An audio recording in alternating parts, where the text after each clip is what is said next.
तो अब हमने डिस्कस कर लिया है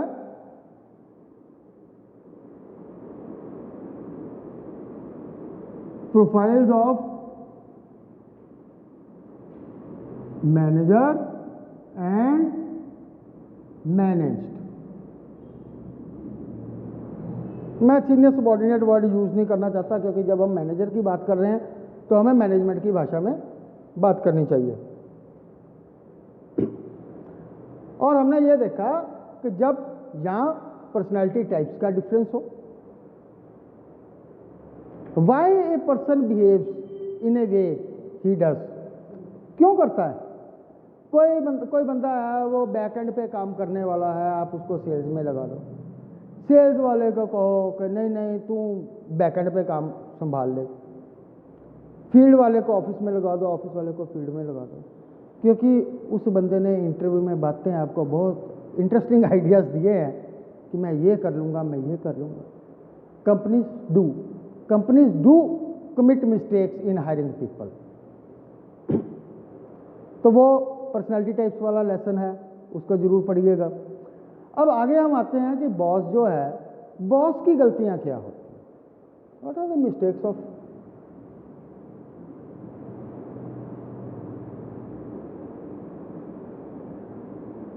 मैनेजर। क्या मिस्टेक होती है, किस चीज से लोग दुखी होते हैं। सबसे पहली चीज, इस बंदे को बोलने की तमीज नहीं है, फाउल माउथीड है, गालियां देने लग जाता है, ऊंची ऊंची बोलने लग जाता है। हमारे तो घर में आज तक किसी ने हमारे साथ ऐसे बात ही नहीं की, इसको बोलने की तमीज नहीं है, इसके साथ नहीं काम कर सकते। पहली और सबसे कॉमन जो कंप्लेंट अबाउट मैनेजर्स है,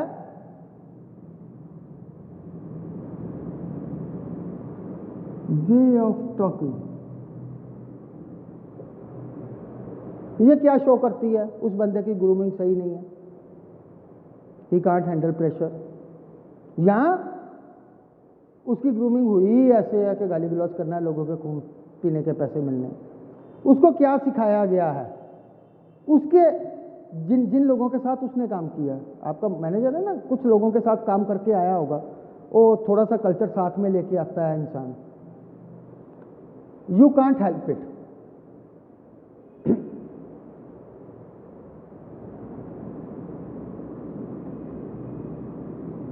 कुछ लोगों को लगता है ये पार्शियल है, किसी को फेवर करता है, मेरे साथ ही इसकी खुंदक है, मेरे कोई नहीं अप्रिशिएट करता।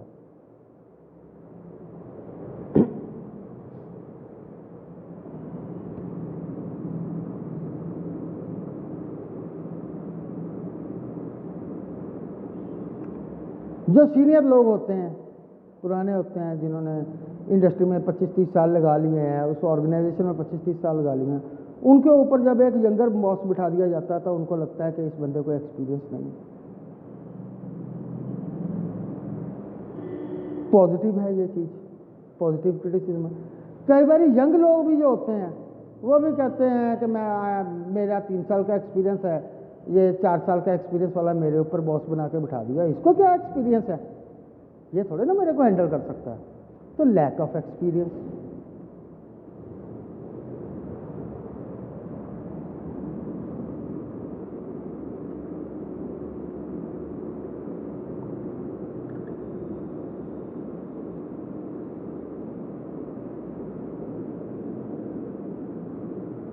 कुछ ऐसे बॉस होते हैं जिनको किसी को क्रेडिट देने में बड़ी प्रॉब्लम होती है, वो कहते हैं नहीं जो किया मैंने ही किया, ठीक है ना, जो किया मैंने ही किया, और क्रेडिट वो देते नहीं है।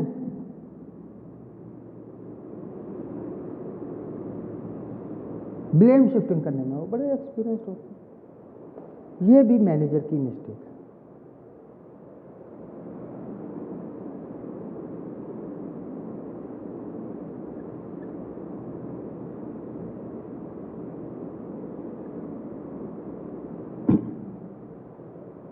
कुछ लोग बड़े इंटेलिजेंट होते हैं, हम कहते हैं हाई आईक्यू। कुछ लोगों का इंटरपर्सनल रिलेशनशिप्स बड़े अच्छे होते हैं, जिसको हम कहते हैं इमोशनल कोशेंट इनका हायर है।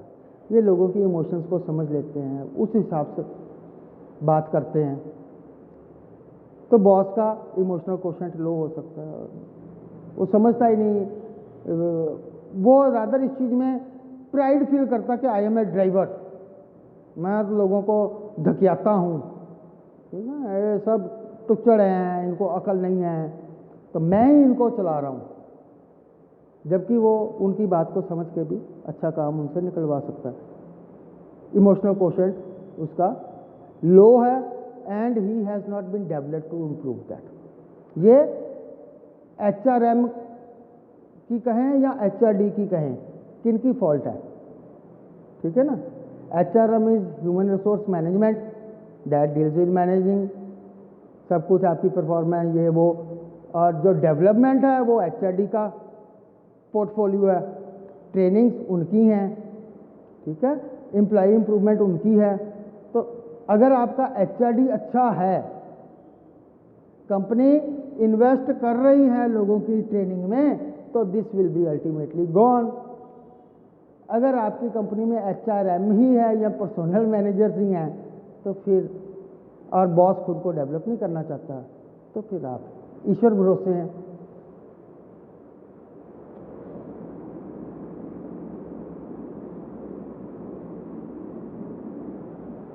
मैनेजर साहब थोड़े से इनसिक्योर है, इनको लगता है ये मेरी नौकरी खा जाएगा, ये मेरी नौकरी खा जाएगा। जब उसको पता है कि मेरे में इमोशनल कोशेंट कम है, मैं इनएक्सपीरियंस्ड हूँ, मुझे बोलने की तमीज़ भी थोड़ी कम है, ठीक है, मुझे सैलरी भी थोड़ी ज़्यादा मिल रही है, ये बंदा कैपेबल है, ही इज़ इनसिक्योर। इनसिक्योरिटी में फिर वो इनसिक्योरिटी में से वो ब्लेम शिफ्टिंग करता है, क्रेडिट नहीं देता है, पार्शियलिटी करता है, गाली गलौज करता है। ये मैनेजर की गलती है, मोटी मोटी।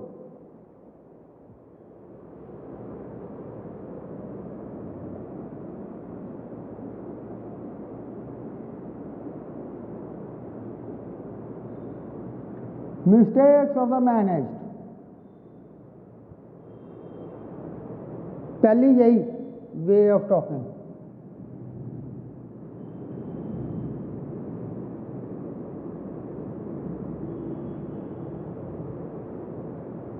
बोलने की तमीज नहीं है,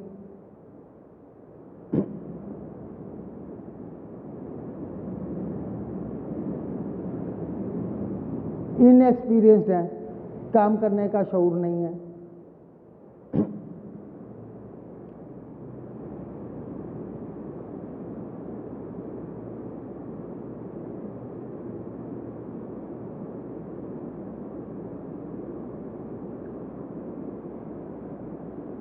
ओवर एम्बिशियस है, वो सुन के आया सबसे, yes you can do it. बेटा क्या चीज़ है जो तुम अचीव नहीं कर सकते? सब कुछ अचीव कर सकते तुम, you can do it, yes. वो ये सुन के आया है, उसके घर वालों ने भी उसको यही कहा है, जब उसकी कंपनी की ट्रेनिंग हुई तब भी उसको यही कहा गया, you can do achieve anything. तो उसको लगता है कि पहले मैं अपने बॉस की कुर्सी पे क्यों ना बैठ जाऊं।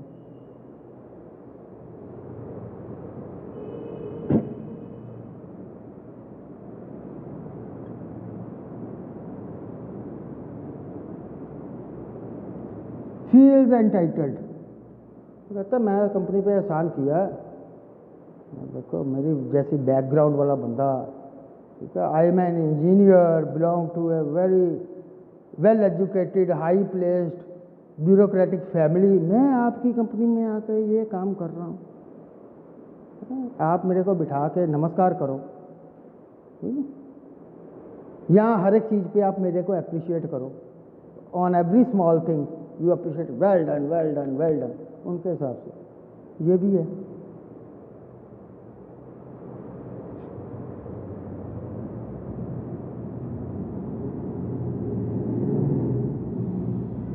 ये emotional quotient EQ,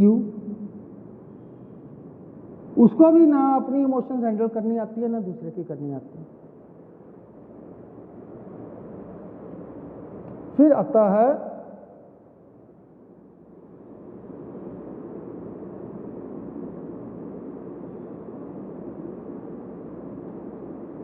irresponsible behaviour. तो मैं यंग हूँ, मैं हो गई, फिर क्या हो गया, जैसे हम घर में करते हैं, अपने किए की हम जिम्मेवारी नहीं लेते। यहाँ पे हम कह रहे हैं ब्लेम शिफ्टिंग, ये भी यही है, दिस इज ऑल्सो इररिस्पॉन्सिबल। मैंने किया, सही हो गया तो मैं कहूँगा मैं, मेरी बल्ले बल्ले करो आप, ठीक है, मेरे टीवी में ऐड दो, न्यूज़पेपर में ऐड दो, इस बंदे ने ये काम कर दिया, ठीक है, मुझे इंक्रीमेंट दे दो, 2 प्रमोशन एडवांस दे दो, ठीक है। पर गलत हो गया तो मैं कहता हूँ बाकी सबकी गलती, सेम इज हियर, ठीक है। ओवर एम्बिशियस हो गया,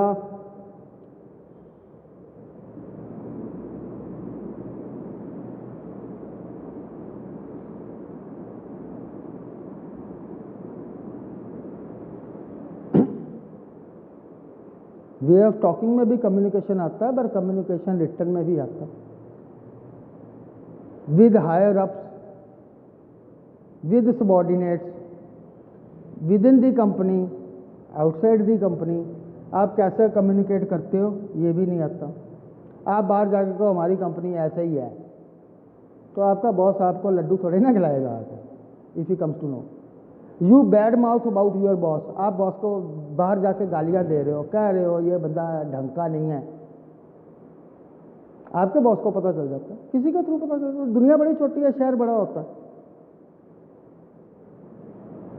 आप कंपनी पॉलिसीज के बारे में बात कर रहे हो, आप कंपनी की सीक्रेट्स लीक कर रहे हो, आप टीम में बदतमीजी कर रहे हो, ये सारी जो मिस्टेक्स हैं ये मैनेज्ड की हैं, और इनको रेक्टिफाई करने की रिस्पॉन्सिबिलिटी किसकी है?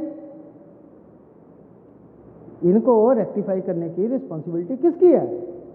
पहला इस इंसान की जो मैनेज्ड है, क्योंकि अपने आप को इम्प्रूव करना इंसान का धर्म है।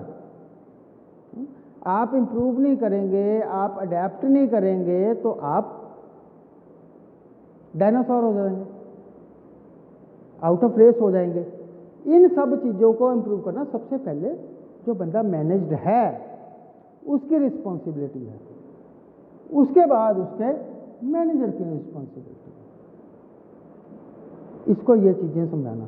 पर बहुत बारी होता है जब यही चीज़ें मैनेजर उसको बोलता है कि हियर इज़ योर फॉल्ट, आप इसको इम्प्रूव करो, तो वो कहता है मुझ में कीड़े निकाल रहा है, मुझ में दोष निकाल रहा है, मेरे को अप्रिशिएट नहीं करता। मैंने कल इतना अच्छा कार्टून बनाया था ऑफिस वॉल पे, ठीक है ना, वो नहीं अप्रिशिएट किया, ये कह दिया कि वो उतर नहीं रहा वहाँ से, ठीक है ना। तो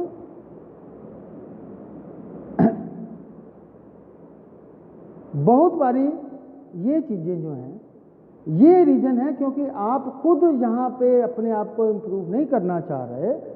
यहाँ कहते हैं कि जो इम्प्रूवमेंट होती है सोना तप के कुंदन बनता है। जब आपका बॉस आपको इम्प्रूव करने की कोशिश कर रहा है तो आपको लगता है कि मुझे कष्ट दे। पहले आप ये देखिए, ये कहने से पहले how to handle my boss, पहले आप ये देखिए कि आप में फॉल्ट कहाँ पे है। How can you improve yourself? क्यों? आपका बॉस पार्शियल हो सकता है पार्शियल हो सकता है आपको लगता है पार्शियल, वो हो भी सकता है, आपको भी लग सकता है कि वो पार्शियल है। तो आप अपने काम को इंप्रूव कीजिए। दूध देने वाली गाय की लात सब खाते हैं। अगर आपके परफॉर्मेंस पैरामीटर सही हैं, आपकी कंप्लायंस सही है, आपकी अपवर्ड डाउनवर्ड कम्युनिकेशन सही है, तो जो कंपनी में एक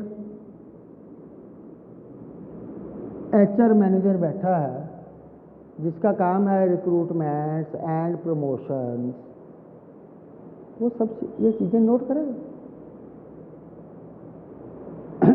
अगर आप में कहीं पे फॉल्ट है then you must improve. Second thing, ये जो चीज़ें हैं ये मैनेजर्स में अगर हैं तो ये आपका फॉल्ट नहीं है, ये फॉल्ट किसका है? इस बंदे का। पर एचआर मैनेजर कहता है this is not my fault, I am ruled by the top management. अगर वो कहते हैं कि क्विक काम करने वाला बंदा लाओ, ठीक है ना, रिजल्ट गिविंग लाओ, बस आप परफॉर्मेंस देखो, बाकी चीज़ें छोड़ दो, success starts with S ends with S, sales starts with S ends with S, जो बंदा सेल्स ला रहा है उसको रख लो, बाकी छोड़ो। अगर आपके मैनेजर को कंपनी रिक्रूट ही ऐसे कर रही है, बाहर से ला रही है या इंटरनली प्रमोट कर रही है, बाकी सब चीज़ों को छोड़ के सिर्फ सेल्स पे, just on the basis of sales, not on the basis of other things, तो आप कुछ नहीं कर सकते, फिर आपको वैसा ही बनना पड़ेगा। ठीक है ना। अगर आपकी कंपनी कहती है सक्सेस सेल्स, और सेल्स वाला जब वो आता है, लोगों को बड़ी कंप्लेंट है, हमने कहा था ये टिकेगा नहीं, टीम इससे दुखी है, ये सब कुछ सिस्टम तोड़ रहा है, कंपनी इसको निकाल नहीं रही, तो वो बंदा कंपनी को क्या किया है कि मेरे साथ तो वही टिकेगा जो काम करेगा, मैं अपने ढंग से काम करूंगा, मेरे को फ्रीडम चाहिए। और कंपनी ने अगर उसको कहा है कि ये हमारी टीम है, ये स्लो चल रही है या प्रोडक्टिविटी कम है, आप इसको बढ़ाओ, फ्री हैंड, जो रखना है रख लो, जो अनसूटेबल है वो निकाल दो। तो जो इंटेलिजेंट मैनेजर होता है वो पहले आके देखता है कि सूटेबल कौन है, अनसूटेबल कौन है, ठीक है। और जो दूसरा बंदा होता है वो कहता है कि मेरे ढंग से काम करने वाले बंदे हैं, मैं दूसरी कंपनी से अपनी पहली टीम में से पोचिंग कर लाऊंगा, इतने बंदे आपके निकाल दूंगा। That is company policy. उसमें भी आपके पास क्या तरीका, क्या रास्ता है? You exit. किसी भी एम्प्लॉय के लिए ऐसी ऑर्गेनाइजेशन में काम करना बहुत जरूरी है जिसका वैल्यू सिस्टम उसके साथ मैच करता हो।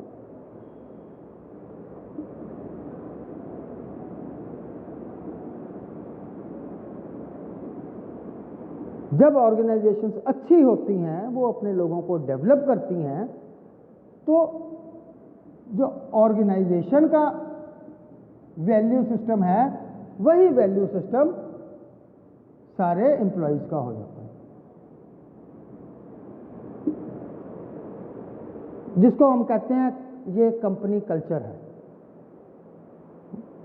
लोग बाहर से आते हैं, कल्चर नहीं चेंज होता, सोचते हैं लोग ये बंदा कंपनी कल्चर चेंज करेगा। पुराने बंदे बैठे होते हैं, उनको पता होता है कौन सी चाबी कहां से घुमानी है, वो कहते हैं हम इसको मैनेज कर लेंगे।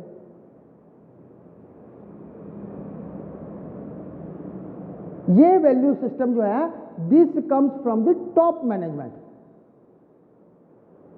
ये टॉप मैनेजमेंट का है, मिडिल मैनेजमेंट का नहीं है। एचआर मैनेजर डजंट डिफाइन, वो कंपनी कल्चर के हिसाब से, कंपनी के वैल्यू सिस्टम के हिसाब से लोगों को रिक्रूट और टर्मिनेट करता है। The top management defines and designs the company culture, फिर वो अपने हिसाब से वैसे बनते लाते हैं। तो अगर आप कंपनी के ऑर्गेनाइजेशन के वैल्यू सिस्टम में फिट नहीं हो रहे, आपको लगता है कि ये मेरे हिसाब से बहुत ज़्यादा एथिकल हैं, बहुत ज़्यादा प्रोसेस ओरिएंटेड हैं, कोई जाली काम नहीं करने देते, कोई इलीगल काम नहीं करने देते, रूल नहीं तोड़ने देते, मैं आई फील सफोकेटेड, मेरा दम घुटता है, निकल लो।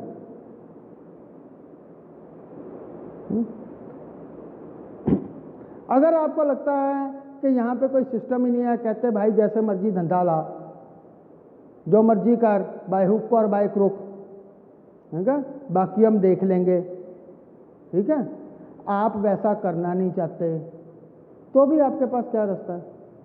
अपनी आंखों में गिरने से अच्छा है यू एग्जिट। और जो वहां पे रहेगा, ऐसी जो ऑर्गेनाइजेशंस हैं दूसरी टाइप वाली, जिनका वैल्यू सिस्टम लो है, जो लोग वहां पे रहेंगे उनको भी आप देखेंगे साल डेढ़ साल, क्योंकि काम किया गलत तरीके से किया, जब तक उसकी लायबिलिटी राइज हुई तब तक कहा बंदा पता नहीं कहाँ चला गया थी। राजस्थान में पंजाब का बंदा है, साउथ इंडिया का बंदा पंजाब में लगा है, पंजाब का बंदा बंगाल में लगा है, वो साल डेढ़ साल वहाँ काम करेगा, सेल निकालेगा, किसी और ऑर्गेनाइजेशन में चला जाएगा, और वो ट्रैकेबल नहीं होगा। कंपनी कहेगी ये हमारा एजेंट था, ये पार्ट नहीं था, इसने ऐसे काम किया, हमने तो इसको निकाल दिया। वो लोग भी वहाँ पे टिकेंगे नहीं। So before joining a company, see what is the company culture, take feedback. ये पहली चीज़ है।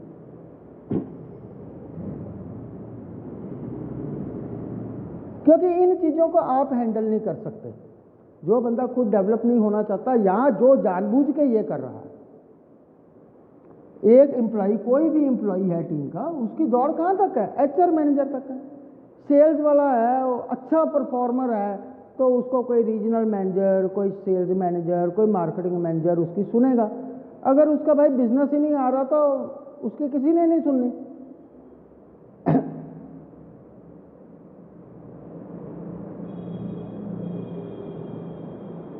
राइट?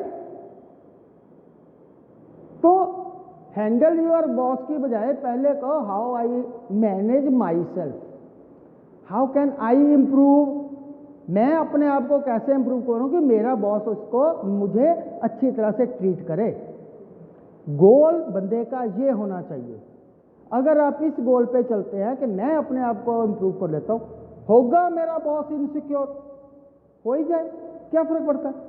क्योंकि जब आप जाते हैं मार्केट में काम करते हैं, आपकी कंपनी नहीं आपकी परफॉर्मेंस देख रही है, आप 6, 10, 20 बंदों के साथ कंपीट करके बिजनेस ला रहे हो, वो भी देख रहे हैं। अगर आपकी कंपनी किसी और कंपनी का बंदा ला सकती है तोड़ के कि ये बिजनेस ला रहा है, तो बाकी कंपनियां भी तो आपको ले जा सकती हैं। बहुत बारी होता है कि बॉस जो होता है नार्सिसिस्ट है, पैथोलॉजिकली रॉन्ग पर्सन। ठीक है? Boss is pathologically wrong, this is clear. बस उस केस में भी कहते हैं जो नार्सिसिस्ट है, स्वमुग्ध है, उसको अपनी नाक के आगे कुछ दिखता ही नहीं है, उसके साथ भी बहसने का, लड़ने का, उसको समझाने का, पढ़ाने का, एक्सप्लेन करने का फायदा नहीं होता। आप उसकी गेम में ना आए। जिस दिन उसकी ज़रूरत होगी वो आपको कहेगा ओले ओले ओले ओले मेरा बच्चा, ठीक है ना। जिस दिन नहीं ज़रूरत होगी वो कहेगा ओ बाहर निकल। And he will make you feel useful and useless at different times as per his requirement. ठीक है? और आपको वो मेंटली इमोशनली एग्जॉस्ट कर देगा। उस वे में भी यस होता क्या है प्रॉब्लम, आमतौर पे लोग जब ये कहते हैं तो चॉइस सबके पास पहली यही होती है। अब आप कहोगे कि पहली चॉइस तो यही होती है सर, दूसरी नौकरी नहीं मिल रही, मैं क्या करूं। That's why I am saying how to handle my boss. ठीक है ना? इसलिए प्रॉब्लम आती है। तो जब तक हैं तब तक आप अपने कंप्लायंस इश्यूज पूरे रखें।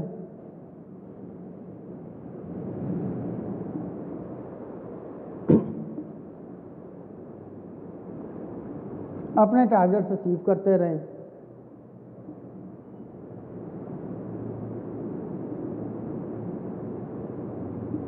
कम्युनिकेट करते रहें। जहाँ पे आपको लगा आपके बॉस ने आपके साथ गाली गलौज किया तो उसको आप कूल तरीके से भी कह सकते हैं कि सर मेरे साथ ऐसे बात नहीं करते।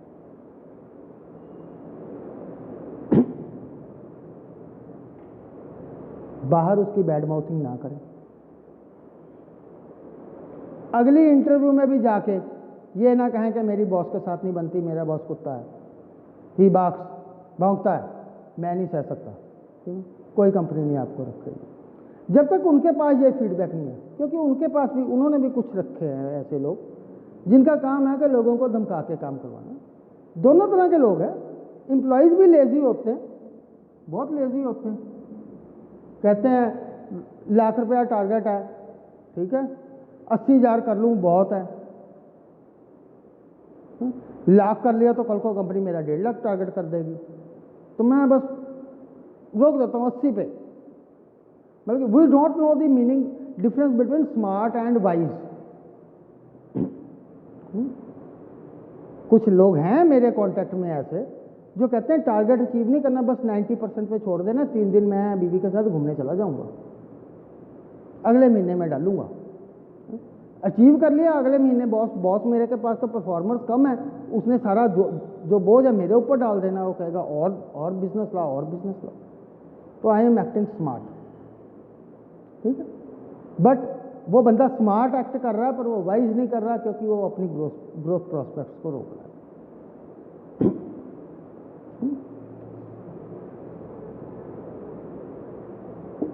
तो जहां पे भी मौका मिले आप कंपनी से निकलें, और अपने जिस कंपनी के साथ, ऑर्गेनाइजेशन के साथ मार्केट में फीडबैक होती है कि ये कंपनी एथिकल है, ये कंपनी अनएथिकल है, ये शॉर्ट टर्म गोल्स हैं, ये लॉन्ग टर्म गोल्स हैं, उसके हिसाब से आप कंपनी चूज करिए। ये ना सोचिए कि मैंने किसी से ट्रेनिंग ली थी इंटरव्यू से पहले, उसने मेरे को कंपनी के प्रोफाइल के हिसाब से जवाब बताए, मैं बहुत चालू हूँ, मैंने वो जवाब दिया, ये मूर्ख बन गए, इन्होंने मेरे को रख लिया। अब बेवकूफ़ तो ये हैं ही, मैं आते ही अपने बॉस को हैंडल करना शुरू कर दूँ। Don't do this, invest in your self, invest in your self. अगर आपको लगता है कि दूसरी जगह पे सैलरी कम मिल रही है, तो उतने दिन जब तक आपको दूसरी मिलती, आपको ये पता है, अपने एक्सपेंसेस को कंट्रोल करिए, मैनेज करिए। ये नहीं होता, बड़े लोगों के दिमाग में है मैं इतना CTC ले रहा था, मैं इससे कम पे ले जाऊं, मेरा रिज्यूमे खराब हो जाएगा। भैया रिज्यूमे आपका CTC पे नहीं चलता, रिज्यूमे आपकी परफॉर्मेंस पे चलता है, आपकी स्किल्स पे चलता है, आपने क्या सीखा और उसको कैसे इंप्लीमेंट किया, इस पे चलता है। सैलरी तो कहते हैं beauty lies in the eyes of beholder. किसी को लगता है कि आपको उस स्किल्स के इतने पैसे मिलने चाहिए, किसी को लगता है इतने मिलने चाहिए।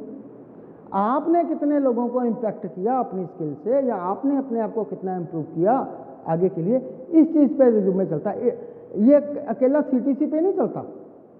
अगर आप किसी को बता सकते हैं जाकर कि CTC तो मैं 20% लो आ गया, पर मेरा जॉब प्रोफाइल इम्प्रूव हो गया, मेरे पास टीम आ गई, मेरी डेजिग्नेशन बढ़ गई, मेरा स्पैन ऑफ कंट्रोल बढ़ गया, मैंने नई चीज़ें सीखी, मैंने अपनी स्किल्स को डाइवर्सिफाई किया, ठीक है ना, आई इन्वेस्टेड, आई लर्नड, ठीक है ना, दो आई अर्नड लेस, तो भी आपका कैरियर आ गया। तो सिर्फ पैसे पे नहीं जाइए, ये भी एक शॉर्ट साइटेडनेस है कि इतने पैसे मिल रहे हैं, ठीक है? जो जितने पैसे देगा आपको, कोई अगर 1000 रुपया ज़्यादा दे रहा है तो आपका वो 1 सीसी महीने का खून फालतू निकाल लेगा। बहुत सारे लोग हैं जिनको शॉर्ट टर्म गोल्स के लिए बंदे चाहिए होते हैं, जो कहते हैं कि हम रूल तोड़ के काम करेंगे, हमें एक्सपोनेंशियल ग्रोथ चाहिए, ठीक है? और कहते हैं इस बंदे को रखो 6 महीने गालियां खा के भी काम करेगा, इसको टारगेट दो, ये कह रहा है ना कि मैं 100 से 300% कर दूंगा आपकी सेल इंक्रीज। उनको भी पता होता है कि नहीं होनी, तो पहले उनके 4 बंदे उन्होंने ऐसे ही निकाले, फिर भी वो बंदा रखते हैं कि 300 कह रहा है, 125 तो करेगा, 100 से तो नीचे नहीं जाने देगा। इसको दे दे के गालियां दे के इससे काम करवाओ, पैसा इसको दे दो, पर वो जो आपको जो फालतू पैसे दे रहे हैं कुछ ना कुछ क्वालिटी लो करके ही दे रहे हैं, ठीक है ना। फिर आपको पता चलेगा कंपनी की पैकिंग खराब है, क्वालिटी खराब है, सप्लाई खराब है, आफ्टर सेल सर्विस नहीं है, कस्टमर की कंप्लेंट नहीं सुनते, मेरे को पैसे मिल रहे हैं।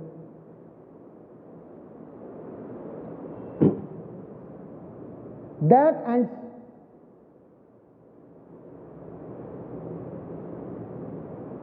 How to handle my boss, ठीक है ना।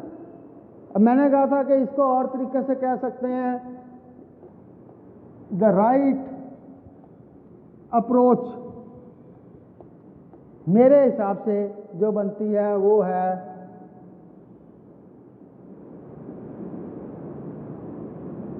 How to handle myself better professionally.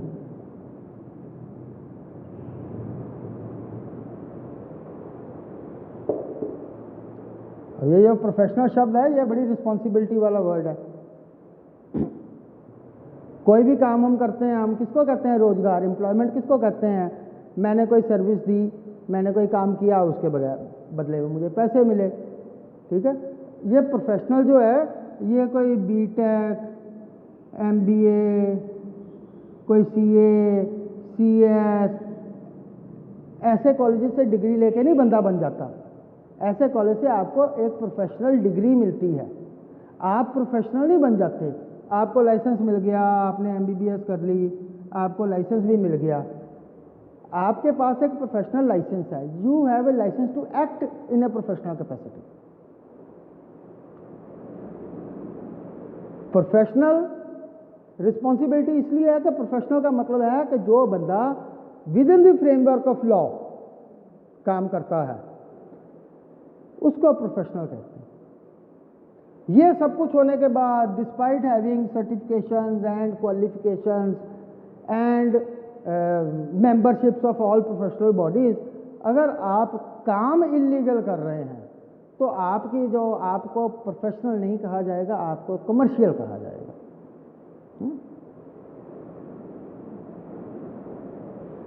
इसमें से एक चीज और निकल आई,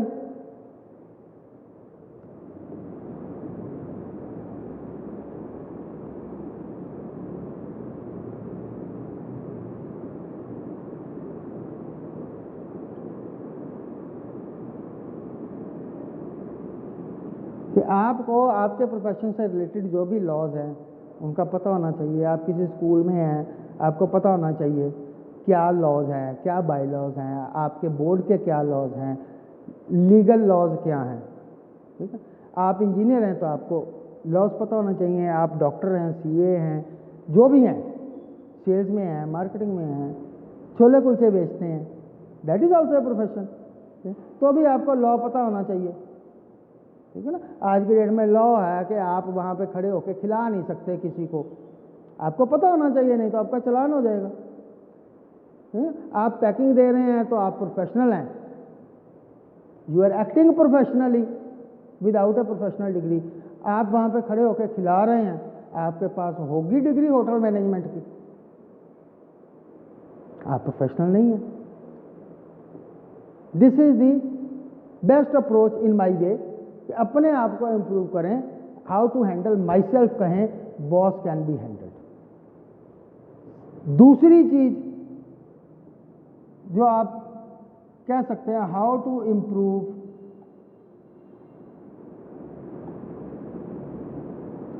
माई रिलेशनशिप विद माई मैनेजर।